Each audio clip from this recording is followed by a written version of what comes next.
Bonjour à tous, bienvenue dans votre émission 6 minutes chrono, l'émission quotidienne de Lyon Capitale. Aujourd'hui, nous recevons Jean-Christophe Vincent, le président de Lyon à La Duchère. Bonjour Jean-Christophe Vincent. Bonjour et merci pour le nom complet. Merci d'avoir accepté l'invitation. Alors justement, nouveau président de Lyon à La Duchère depuis mai 2021.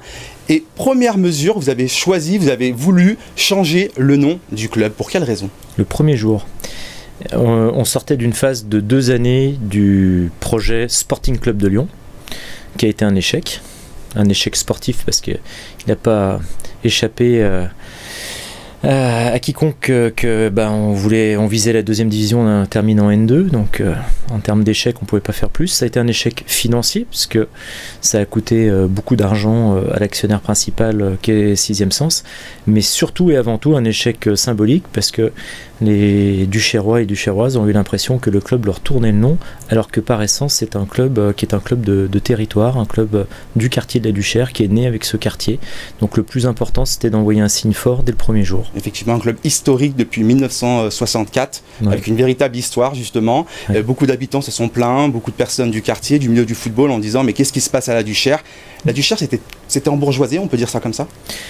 Non, je pense pas. Je pense qu'il y avait un projet sur lequel on était un certain nombre à avoir adhéré, qui était de faire le 2e club métropolitain de la métropole de Lyon. Ouais, avec des gros salaires, Jean-Christophe Vincent. Avec des gros salaires. Beaucoup de joueurs disaient, même amateurs, on va aller à la Duchère parce qu'on va être bien payé. Exactement. Maintenant, je pense qu'ils ont compris que c'est plus le cas, puisque maintenant on a un salary cap.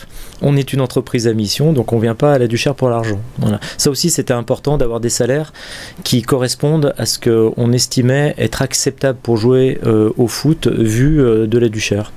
Des actions socio-éducatives, ça c'est vraiment aussi le cœur de votre projet. Oui. C'est un club de foot, mais pas seulement. Non, ça c'est ce que... Alors, ça a déjà toujours été un club complètement en prise avec son quartier et ses habitants. Et ce qui a distingué l'action de Mohamed Tréa, que moi j'ai accompagné depuis le premier jour en 2008, c'est de mettre des actions autour de l'emploi, autour de la scolarité, autour de la santé et de la citoyenneté extrêmement fortes.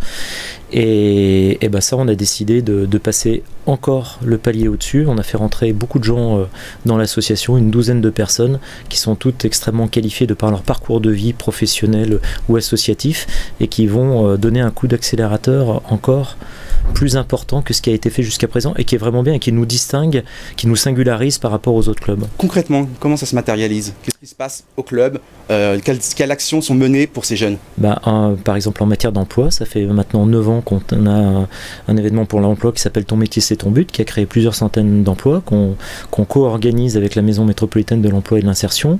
On est aidé par la métropole, donc on est aidé par la région. On travaille avec Pôle emploi là-dessus. C'est un modèle qui a fait des petits, puisque maintenant la Maison métropolitaine pour l'emploi et l'insertion organise la même chose depuis l'année dernière avec l'OL, organise la même chose avec le FC Lyon. On a vu que le FC Vaud lançait la même chose. On a fait des petits. C'est une fierté, ça? Oui, c'est une fierté. Alors on revendique rien là-dedans. On trouve que c'est vachement bien que les autres clubs fassent ça. On tient quand même à dire qu'on était les premiers, mais toujours avec l'idée, au contraire, que ce soit repris par d'autres, parce que ce qui compte, c'est d'intervenir sur ces critères en matière d'emploi.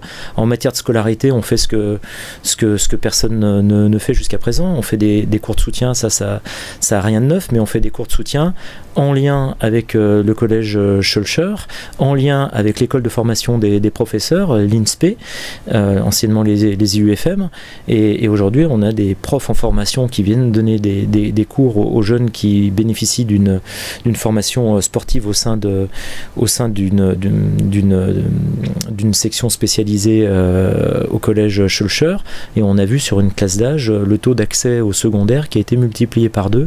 Là encore, on va donner encore un coup d'accélérateur, mais c'est quelque chose d'extrêmement fort. Après, c'est en matière de santé, en matière de citoyenneté, tout ce qui est fait en matière de nutrition pour apprendre aux gamins à bien se nourrir.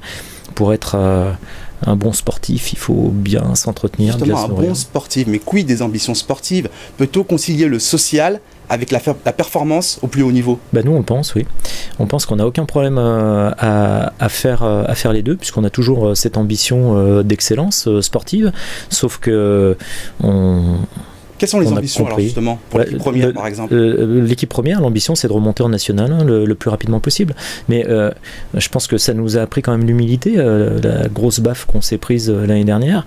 Donc maintenant on structure le club, on part de la base et on est en train de tout restructurer. Mais avec cette ambition, d'ailleurs on recrute actuellement pour renforcer notre équipe. Avec des petits salaires entre guillemets ou des salaires corrects, parce que des petits salaires, tout est relatif. Tout est relatif. Je pense que 2000 euros. 2500 euros, c'est le salaire moyen plafond qu'on s'est fixé pour l'équipe 1.